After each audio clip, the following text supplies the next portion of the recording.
আজই ডাউনলোড করুন আর এনজয় করুন আপনার পছন্দের শো। দেবীমা যদি ছোট সাহেবকে বলেন মেঘা ম্যাডামকে বিয়ে করতে, তাহলে উনি রাজি হবেন। তার সাথে সাথে আমি আমার সম্পর্ক হারাবো। আমি আজকে তাড়াতাড়ি উঠে পড়েছি, যাতে আমার ঘরে তোমার আগে আর কেউ না আসতে পারে। আমি যাতে ঘুম থেকে উঠে তোমার আগে আর অন্য কাউকে না দেখতে পাই। আচ্ছা, কেউ যদি চলে যেত, তুমি যদি অন্য কারোর মুখ দেখতে, কি হতো তাহলে? আমার এত বছরের অভ্যেস ভরসা এটাই যে জন্মদিনের দিন ঘুম থেকে উঠে আমি সবার প্রথমে তোমার মুখ দেখব। তাহলে আমার সারাটা বছর খুব ভালো যাবে মা। আর তাই জন্যই তো দেখো আমি চোখ বেঁধে তোমার ঘরে চলে এসেছি। তোমার ছেলে মানুষই আর গেল না, না? মা দেখো, আমি সারা জীবনের জন্য মামাস বয়। আচ্ছা তুমি এসো এসো, এখানে এখানে এখানে এসো এসো, দাঁড়াও দাঁড়াও দাঁড়াও দাঁড়াও, হ্যাঁ দাঁড়াও, এই তো। হ্যাঁ কুসুম, তুমি এবার আমার চোখের বাঁধনটা একটু খুলে দাও প্লিজ।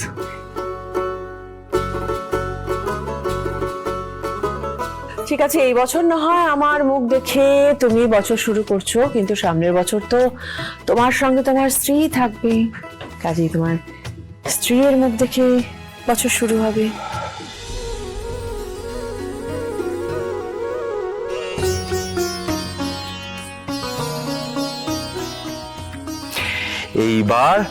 এইবার আমার সারাটা বছর খুব ভালো যাবে।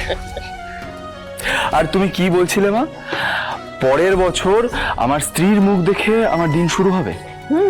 সেটা একদমই হবে না মা, কারণ আমার জীবনে যেই আসুক না কেন, আমার মায়ের জায়গা সব সময় একই থাক। কিন্তু আয়ুষ, জীবন তো পরিবর্তনশীল, হ্যাঁ? আর এই পরিবর্তনকে তো মানতে হবে। মা আজকের দিনে এই সমস্ত কথা আমার একদম ভালো লাগছে না। আজ আমার জন্মদিন, আমার উপহার। দেব, অপেক্ষা করো। আজকে সন্ধ্যাবেলা আমি একটা ছোট্ট অনুষ্ঠানের আয়োজন করেছি, সেইখানেই তুমি তোমার গিফট পাবে। তুমি আমার জন্য সারপ্রাইজ প্ল্যান করেছো? মানে ক্রমশ প্রকাশ্য। দাঁড়াও কুসুম। কুসুম, আজকে এই দরজা দিয়ে এবারের হবু বড় বউ আগে আসবে। কুসুম, তুমি অন্য দরজা দিয়ে ভেতরে ঢোকো। কুসুম, আমাকে একটা কথা বলো তো, আমি যখন মেঘার সঙ্গে কথা বলছিলাম, তোমার কি একবারও মনে হয়েছে যে আমি ওকে জোর করছি? কই না তো। তোমার কি একবারও মনে হয়েছে যে আয়ুষকে বিয়ে করার জন্য আমি মেঘাকে আদেশ করছি? না দেবীমা, আপনি তো প্রস্তাব দিয়েছিলেন, আদেশ করেননি। শুনেছিস ছোট, জোর করে কোনো সম্পর্ক তৈরি করা যায় না, সেটা আমি জানি।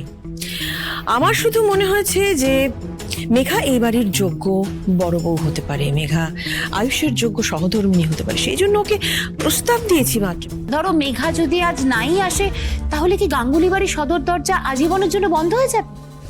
কারোর জন্য কিছু বন্ধ হয়ে যায় না ছোট, কারোর জন্য কিছু আটকেও থাকে না। কিন্তু এই পুরো বিষয়টাই তো আয়ুষকে না জানিয়ে হচ্ছে দিদি। তা আয়ুষ যদি কিছু বলে? হ্যাঁ বলবে তো অবশ্যই। কি গো? এটাই বলবে যে মা, তোমার সিদ্ধান্তই হলো আমার সিদ্ধান্ত, সুতরাং আমি মেঘাকে বিয়ে করতে রাজি। দেবীমা যদি ছোট সাহেবকে বলেন মেঘা ম্যাডামকে বিয়ে করতে, তাহলে উনি রাজি হবেন। তার সাথে সাথে আমি আমার সম্পর্ক হারাবো।